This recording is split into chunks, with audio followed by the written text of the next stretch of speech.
You're smart. That's not a compliment. That's a diagnosis. Your brain doesn't chase truth. It chases vindication. And the smarter you are, the better you are at lying to yourself. This isn't a flaw. This is a feature, a survival feature that's outlived its usefulness. This is the intelligence trap, and you're already in it. You stay too long in a bad job because you've built a case for why it's actually good.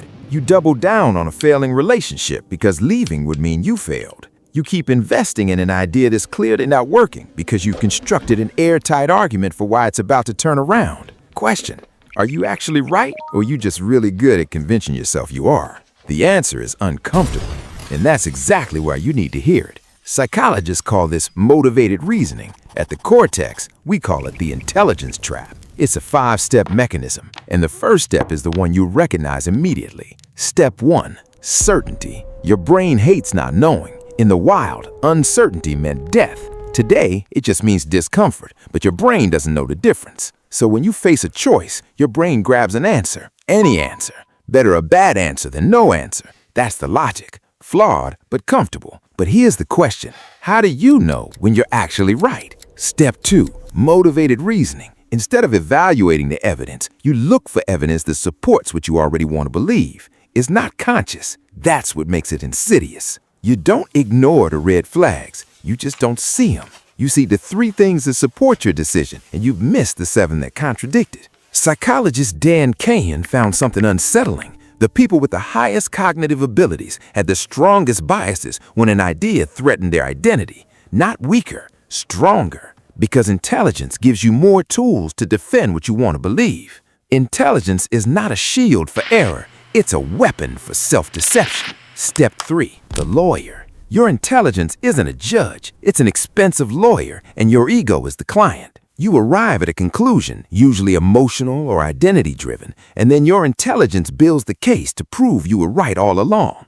I know what I'm doing. It's the right call. But what if you're wrong? You're not getting a balanced argument. You're getting a really good argument for your side. And the smarter you are, the better your lawyer is. Good for winning cases, terrible for finding the truth. Step 4, identity. When an idea threatens your identity, your brain treats it as a threat to your survival. It's not being dramatic, it's being literal. The same brain regions that process physical pain also process identity threat. So when someone challenges a belief that's core to who you are, your brain reacts as if you've been physically attacked.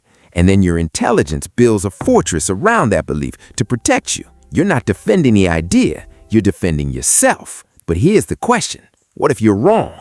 The smarter you are, the better you are at lying to yourself. Step 5, blindness. This is the punchline. Being brilliant in one area doesn't make you brilliant in all areas, but your brain assumes it does. You treat decisions in unfamiliar domains as if your expertise transfers. It doesn't. Here's the thing you need to understand. Trust me on this one, I've seen it 100 times. You're just as bad as everyone else, but your intelligence makes you much more confident about being wrong. Meet Jeff. Jeff is 40. He's been called brilliant more times than he can count. Jeff made a decision 6 months ago, a risky investment. Everyone said it was a bad idea. Jeff knew they just didn't see the bigger picture. 6 months later, the investment is bleeding money.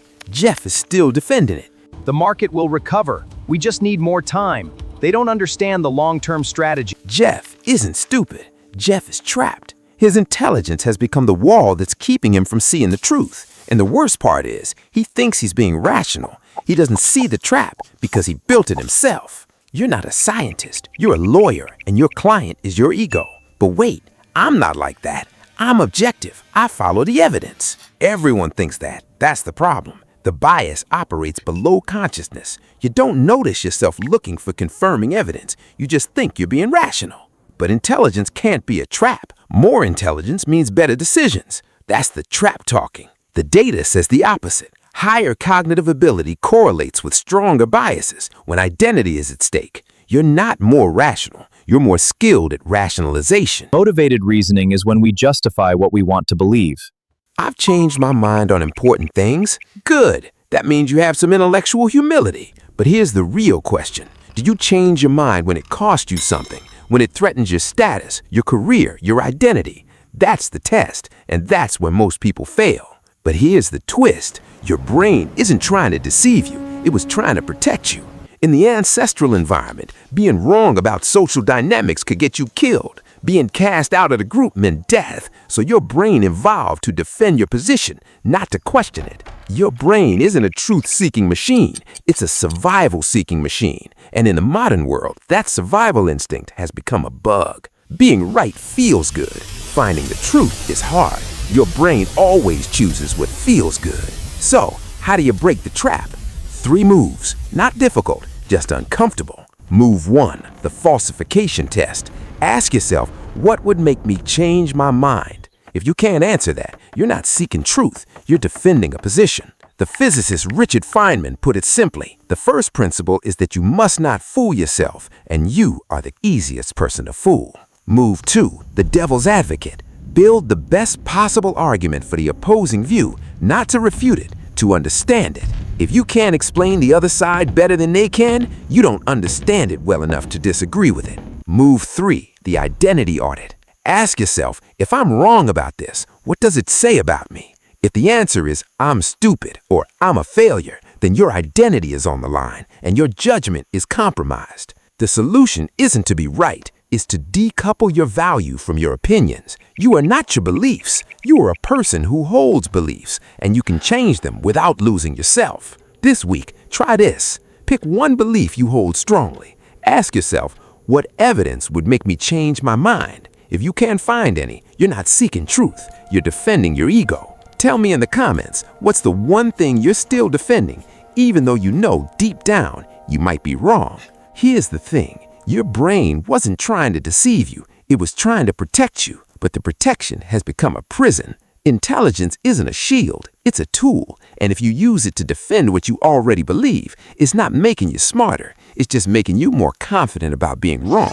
So, here's the question I'll leave you with. If being smart means being good at convincing yourself you're right, how do you know you're not the dumbest person in the room? Intelligence is just a reflection. Just with the best arguments. I am the Cortex. Stop defending. Start doubting.